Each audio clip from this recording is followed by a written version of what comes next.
So how much of a concern are PBS wait times? Well, they're a major concern according to Medicines Australia, which says that people could die while waiting for medicines to be listed on the PBS. So we know the federal government is frantically working to try to shield Australia from Donald Trump's ever-expanding tariffs, with the US president even this week flagging a potential pharmaceutical tariff of 250%. But Medicines Australia says there's a much more pressing issue closer to home, and that's how long it takes to list medicines on the PBS. It says the process is overly complex, takes too long, and involves excessive red tape. Rare Cancers Australia says as a result of this, patients are often having to find money to pay for medicines that cost hundreds of thousands of dollars while they wait for those medicines to be listed on the PBS. Of course, under the PBS, medicines are subsidised by the government, which means they only cost currently about $30 for the patients. The government picks up the rest of the tab. But Rare Cancers Australia says while people are waiting for that listing, they're having to either withdraw money from their superannuation, remortgage their houses, or even resort to crowdfunding. So they're calling for urgent action here.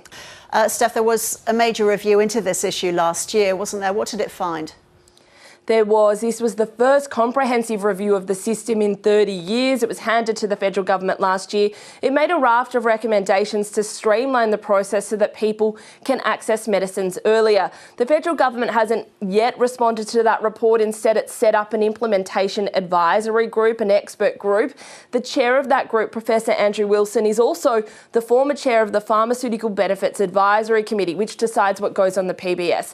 He says one of the issues is that the system that they're dealing with is incredibly complex, and he says there's questions about whether the incremental changes we've seen to the PBS in the past and the PBS listing process have helped or even made it more complicated. So that's what they're dealing with at the moment. Medicines Australia says there's added incentive for things to move along. Of course, we know that the lengthy PBS listing process is one of the long-held gripes of US pharmaceutical companies. Earlier this year, they pressed Donald Trump to target Australia with punitive tariffs, saying the PBS was egregious and discriminatory. And so Medicines Australia says if the government implemented the recommendations of this review, that would go some way towards assuaging the concerns of Donald Trump and the US pharmaceutical industry. So what's been the government's response to that?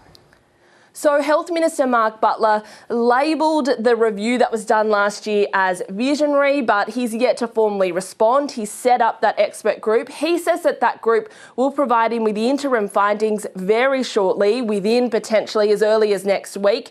And then their final report is due early next year. Let's take a listen to Health Minister Mark Butler on News Breakfast earlier.